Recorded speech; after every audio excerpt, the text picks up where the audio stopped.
Welcome back, Indiana Sports Beat Radio, here on this Tuesday. That means it's a Chronic Hoosier Tuesday. Welcome aboard, sir. Hope you're doing well. Doing excellent. Thanks for having me back. As always, K-Bro here as well. Kevin Brockway, as he is happy with his Mets that they're flying along in first place. I just found, we were talking to Mike DeCourcy, and, of course, senior writer for the Sporting News. They've been around since 1886, man. Isn't it crazy? I'm like, who the hell thought to start a sporting rag in 1886? But he's like, somebody had to cover baseball. And I'm like, I didn't think of baseball being that popular then, but I guess it was. That was the advent of it. And I was thinking it would have started in New York, but it started in St. Louis. I tell you what, man, never underestimate the historical power of the Cardinals, whether it was their print coverage, their radio transmitter. They've always been out in front of the game. But, the thing they had back then, though, is they had no other media competition. It was print or nothing. So, that was the exclusive means of acquiring your content, your news content, whether it be sports or anything else. So pioneers for sure, though. I wonder why did Carey leave the Cardinals to go to the Cubs? He went to the White Sox before the Cubs, though, I thought. Oh, yes. Wow. And he and Jimmy Piershaw were a pretty popular duo also, yeah. I bet you they were a pretty popular duo in the bars. I've told it's my favorite sports story of all time, and Chronic, you probably haven't heard it, so I'll tell it quickly. My favorite story ever. I got cussed out by Harry Carey when I was a little, punk growing up. I was working for CBS as a production assistant on, it was Major League Baseball telecast. The Cubs were at the Reds at the old Riverfront Stadium. Another girl who was working with me was from Chicago. She said, "Hey, let's go up and get Harry's autograph after the game." And I'm like, all right, I don't care. I'm not a Cubs fan, but I thought it'd be cool. And I had a friend that was just a weird Cubs fan. So I grabbed 2 balls off of batting practice and put them in my pocket. And then after the game, we go up and in the booth, and there was only 4 of us, and I'm first in line, and I've got the 2 baseballs, and, I'm thinking, he's drunk. So I give him a ball, and hey, Mr. Carey, would you sign my ball? And he signs it, hands it back. Hey, Mr. Carey, I have a guy's a huge friend, the big Cubs fan. Would you? No, I signed your ball. And he just kind of, whisked me away. So I'm thinking he's drunk, like always, drinking in Budweiser's. There's only 4 of us, but I just get in line again, and just kind of go back through the line and. Hey, Mr. Carey, how are you? Could you sign my ball? No, I signed your ball, you son of a bitch. Now get the hell out of here. And he really shooed me away. But that's my favorite sports story of my deal. But very on brand. It was dead on, boy. He busted me out. But how's Chronic doing? The weather has arrived, as you said. You're in full summer mode. The freshmen for the basketball team have arrived. They were here for team camps. I heard someone say that CJ Gunn caught a big fish. So out there fishing. So man, they're having some fun. Yes, they are. It's we are officially in full summer mode now, even though technically first summer session began about a month ago. Now that the high school obligations have wrapped up, we got the freshmen in town, moved in. Looks like they got them in Wilkie, which I believe is the most recently renovated dorm. So they're going to be well taken care of here for the year. But this is that time when wait a minute, they don't get to live and evolve. No, well, I think that's where they move after the freshmen. They want to immerse them in the full student experience as freshmen, so they still keep them in the dorm. Agree. But they previously had been in Briscoe, but now that Wilkie's done, I think that's the preferred digs for the VIPs. But no, this is the time of year where get used to those workout videos. Cliff Marshall is always going to be posting those fishing pictures. He's over there in Hyde Park, and actually, it's funny. About 2 weeks ago, my son just discovered his little honey hole over there, and pretty nice little spot for in town, from what I understand. But this is the time of year where they're going to plant seeds for success down the road. Get these guys acclimated with the program and the system. Get some chemistry building, get some team bonding, and with any luck, that's going to be the only news, because usually during the summertime, the only news that comes out is generally bad news. So hopefully it's just gains, and everybody keeping their nose to the grindstone, and again, putting the seeds together for a successful season where it looks like they're going to be preseason favorites to win the Big Ten this year. So something new for Indiana, or at least not experienced in a while. The weight of expectations to manage now on top of everything else. So it's in full swing. It's happening now, though. Yeah, speaking about that bad news, I looked this up the other day. I guess that pretrial conference for Xavier Johnson is the 27th of June in the Monroe District Court. It got in downtown. It got pushed back, but it looks like they're going to have a pretrial conference and maybe work that thing out, which will be interesting to see and develop, see how that happens. Based on my experience in that area, I would very much anticipate a settlement or to be reached, or a plea where all parties agree to some lesser charges, probably before then. Usually what happens in these instances, as the parties are gathering their information and sharing their positions and the supporting evidence and law, that's usually where the pleas get hammered out, is during this period right now. So I would fully expect that to be remedied and resolved by the time that conference date comes. But that's just my best guess based on some prior experience in those matters.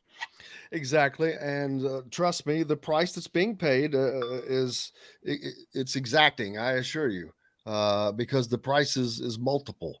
And if you think that he's not paying a price, I guarantee you he is in many ways, many ways. We talked earlier about a question of Indiana's ability to maintain a level, that elite level. They haven't gotten to an elite level yet, but they seem to be trending in that direction, as they are a favorite, not the favorite, but a favorite in the conference race next year, which 2 years removed, I've mentioned this several times, they're only 2 years removed from being at the bottom, being as pretty far down for the program.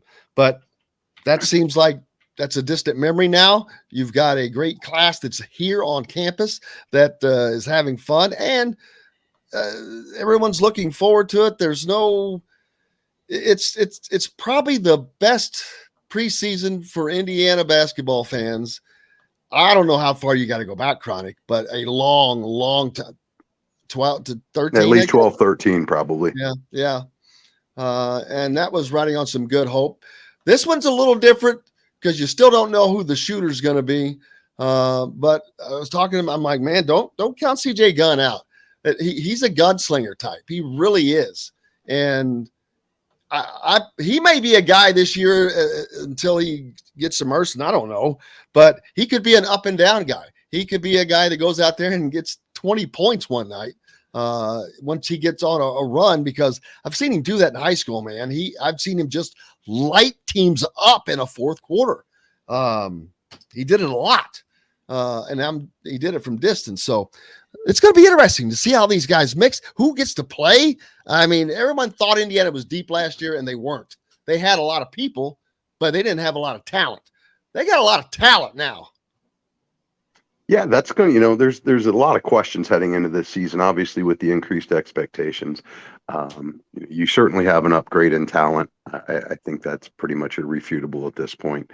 You've got a good amount of returning minutes and experience coming back. Now a new challenge in addition to managing the expectations. Mike Woodson's going to have to keep that locker room happy, because you've got a lot of guys who are going to expect some playing time, and keeping that chemistry where it needs to be, keeping everybody on board, moving the program forward. But I think in the bigger picture, this is one of those paramount seasons. When you look at how new coaching hires work, early on, it's very easy to recruit off of promises, off of visions, off of hopes and dreams for what the program is going to become. It becomes exponentially harder, though, with each passing year. Once you've put tape down, once recruits have concrete information, evidence of what a coach does and how it works.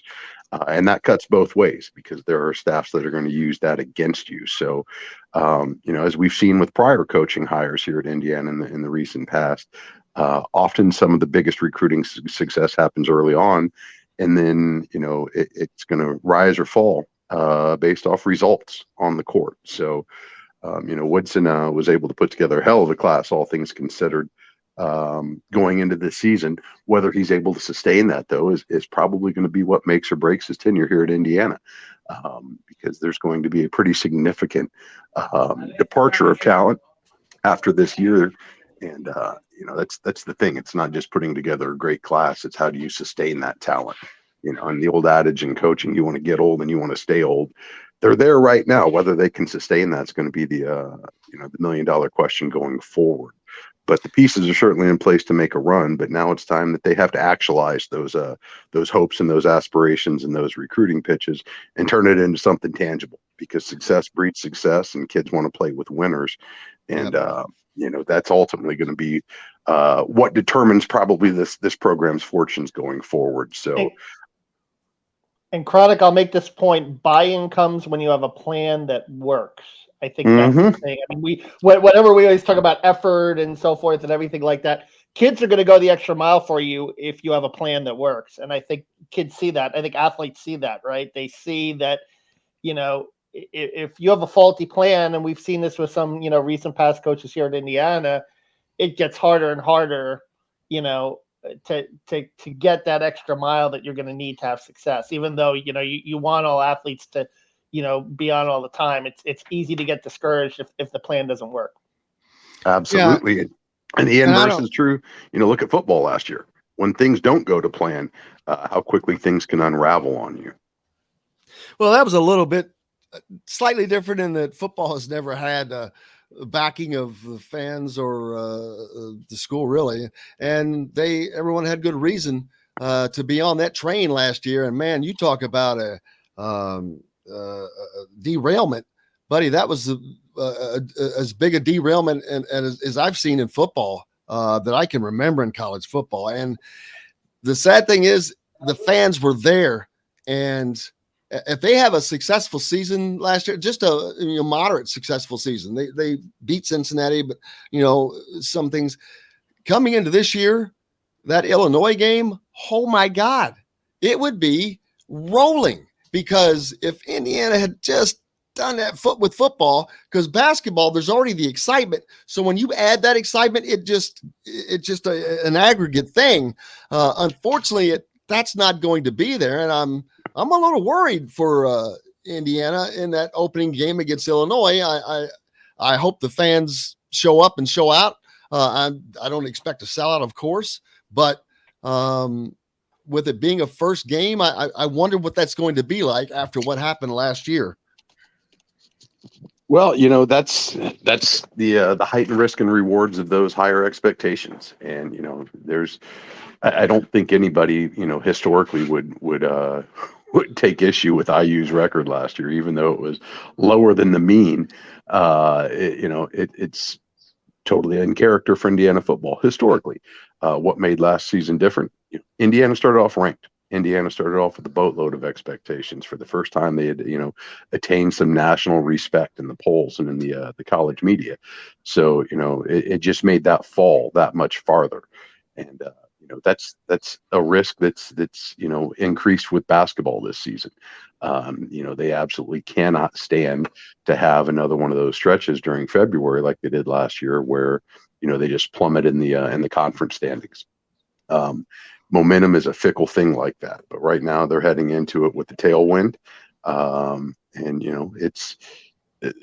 Everything is on the table for them this year. And I think that's what Indiana fans have clamored for years.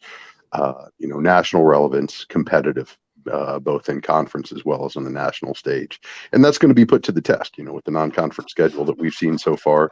The top end of that is as good as you've seen from Indiana in a long, long, long time. Football, now they're dealing with the opposite side of that coin. I don't think anybody expects a whole lot from Indiana next year outside of that locker room. And that's going to be a radical departure from last season. But I will say, the risks are probably just as great for Tom Allen, because if things don't go to plan, if he's not able to get it back on track, it's going to get awfully hostile in the Memorial Stadium fans and on the message boards and in, the employee lounges and around the water coolers around the state and around the country. So it's a big year, I think, for both programs, obviously at different points in the program arcs.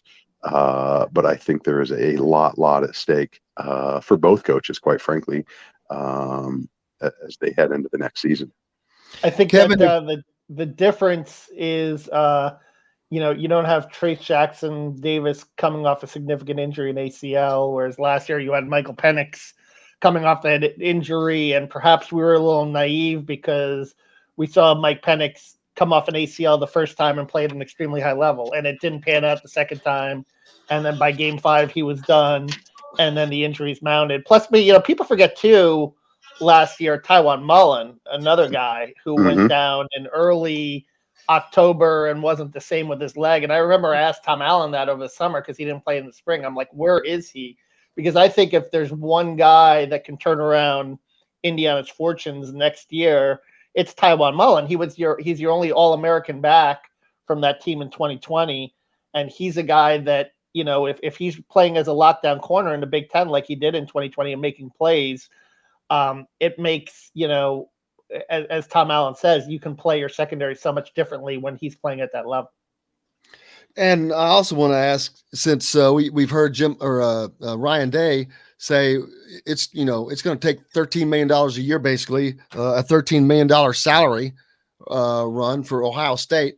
Indiana's not going to have that. We know that. But can Indiana can they use NIL enough? Can they get enough NIL in football? Because we know the interest is not the same in basketball. Not going to be naive to be competitive, to spend dollars wisely, land a couple of right players. Because that to me, that's the only true option. Well, I think that's certainly a component of the modern landscape, and it's going to be increasingly one. I think Indiana is well positioned with Hoosiers for good. But I think where the whole NIL thing is, and it's, still basically in its infancy, the market's going to have to normalize at some point. I think right now you're seeing no different than in stocks. There's a lot of volatility going on right now because so much of this is unknown.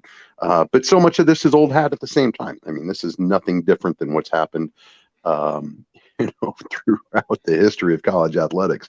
Boosters have always been involved in helping lure recruits and talent to the programs of their choices. Now it's just being done openly. Whether Indiana is able to compete with Ohio State, I doubt that world ever happens. But Indiana is certainly going to be able to outbid. Previously they basically recruited against MAC schools. Low-level Division I, Power 5 schools. Indiana has more resources than that, so I think they have some footing in the NIL landscape. But I think the biggest wild card is going to be Indiana's ability to develop talent. I don't know that you ever see a world where Indiana is able to compete with the likes of the Ohio States, the Michigans, the Alabamas, some of the SEC programs, that have historically been at the very top of the table. That said, though, as we've seen in the past, with savvy recruiting, savvy development, Indiana's still been able to put a decent amount of guys in the NFL. And I think that's testament to the way they assess recruits, the way they develop the talent when they get here. Now, with so much staff turnover taking place in the North End Zone, it's a huge wild card. It's a huge question mark heading into next season and those going forward. And I think ultimately, probably even more so than the NIL component to it, will determine the football program's fortunes going forward and whether this is going to be sustainable under Tom Allen. I agree, Chronic. I cannot thank you enough as always. I hope the rest of your week goes well. Anything big plans on the docket? We are we're kind of laying low here this week, and I've got we got some plans up in Indy again, back-to-back weekends after just doing 3 nights up at Deer Creek. Oh yeah, I meant to talk about that. When I said CJ Gunn caught a big fish, I was going to transgress right in, but we were going in a different direction. Speaking of fish, up at the old Deer Creek. Now there was a Clippich. Now, it's the money is paid for the Ruoff name to be on the signage. That's right, it's Ruoff. Which Ruoff is about everything, man. They got their name on a lot of stuff now. But anyway, I saw fish up there for 3 nights. Ah, man, I Yeah. don't know what's going off on my Yeah. phone. I'll tell you what, the sidebar on that, I will no sooner call it Ruoff than I'll ever call it Simon Scott. It is forever Deer Creek and it's forever Assembly Hall, but it's one of those things where it was, after 2 years of COVID, even though we saw some shows last year, a far more normalized time. There's just something magical about live music under an Indiana moon, especially with a bunch of your old friends. Had a bunch of friends from college back in town from all over the country, and always a good time up there. Got to take my kids up for the Sunday show, and it's not only wild to experience that with them, but it's also wild to think back to my first shows up there when you were just a little island in a big cornfield, and to have that development now completely surrounding the place. Just how times have changed, but good time, good music, good people. Good God, I'm old though, man. I'll tell you what, 3 nights and I am licking my wounds like nothing else. That hurt me. I can't believe you did it.